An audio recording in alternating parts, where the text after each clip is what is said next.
राधे राधे महाराज जी। महाराज जी, आपके अनुसार सच्ची खुशी क्या है? क्या खुशी एक मंजिल है या यात्रा में प्राप्त किया जाने वाला लक्ष्य है?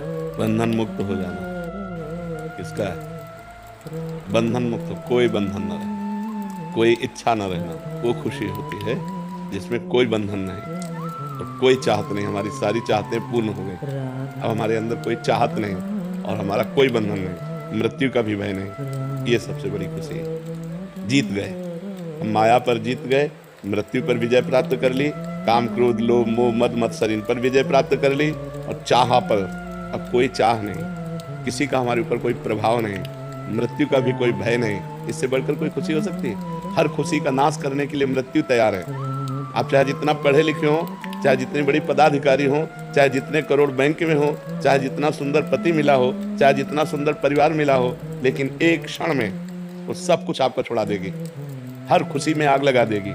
तो अभी खुशी नहीं मिली। जब आग लगाने वाले में हम आग लगा दें, मृत्यु को भी हम ऐसे परास्त कर दे कि अब हमें भय नहीं रहा। ऐसे स्थान पे जाए हम जहां मृत्यु का भी प्रभाव नहीं पड़ता।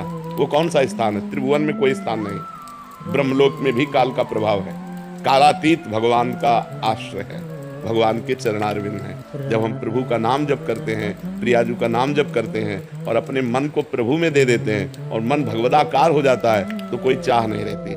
ब्रह्मभूता प्रसन्नात्मा न सोचति न कांक्षति, न कोई शोक है न कोई चाह है। प्रसन्नात्मा, अखंड खुशी, अखंड आनंद वो प्राप्त होता है। अगर भगवान से नहीं तो कौन सी खुशी हमें बता दे कोई? भरोसा सेकंड का नहीं। बहुत सुंदर साथी मिला लेकिन मिनट में मर सकता है, बहुत सुंदर शरीर है लेकिन कल कोई भयंकर रोग हो सकता है। कौन सी चीज ऐसी है जो भय चिंता शोक रहित है?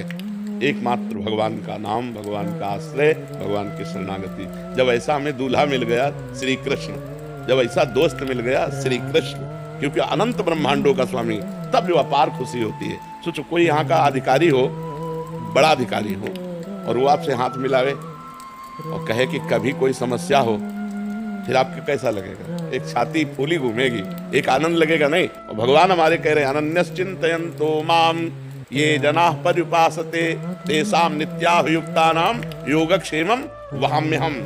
जो निरंतर मेरा भजन करता है उसके योगक्षेम का वहन मैं करता हूँ। जब भगवान छाती ठोक रहे हैं तो भक्त की छाती कैसी होनी चाहिए? लेकिन हमें भगवान की पर विश्वास नहीं। एक नेता कोई कह दे, पदाधिकारी कह दे कि वो चाहे झूठी बात ही कह दे कि आप चिंता न करो, तो आपको क्या फूलन रहेगी? हर समय रहेगी कि यार वो हमारे अमुक हैं। और भगवान कह रहे हैं तो भगवान की बात की फूलन नहीं हो रही। जबकि नेताजी यहाँ नहीं है, वो सर्वत्र नहीं है, वो किसी एक स्थान पे होंगे, और वो सर्वज्ञ नहीं है, और वो सर्व सामर्थ्यशाली नहीं। और मेरे भगवान सर्वज्ञ हैं, सब कुछ जानते हैं, सर्वत्र हैं, सब जगह है तो यहाँ भी है, सब समय है तो इस समय भी है, सबके हैं तो मेरे भी हैं, सब में है तो मेरे में भी है। ऐसा सर्वज्ञ, सर्वत्र विराजमान, सर्व सामर्थ्यशाली प्रभु को जब तक हम अपना नहीं मानेंगे तब तक हमारी खुशी स्थायी नहीं रहेगी। समझ पा रही हैं? माँ बाप की वृद्धि में जाना चाहता, 3 साल से मन में माँ बाप को वृद्धि में जाना, क्या करें? आपके भगवान मार्ग है। अब इसमें बड़ी समस्या ये है कि माँ बाप को राजी करना अनिवार्य है, क्योंकि उनका अधिकार है। देखो, सर्वोपरि अधिकार माँ बाप का है। तो हम ये चाहेंगे कि अपनी प्रेमिका को इतना समझा दो कि मैं माँ बाप को नहीं छोड़ सकता। अगर आप हमें छोड़ सकती हो तो छोड़ दीजिए, पर मैं माँ बाप को नहीं छोड़ सकता। अगर आप धर्म को थोड़ा भी ध्यान दीजिए तो माँ बाप का त्याग, अपनी वासना की पूर्ति ही प्रेमिका है। आज का प्रेम जो है वो प्रेम नहीं है जो आप समझ रहे हो।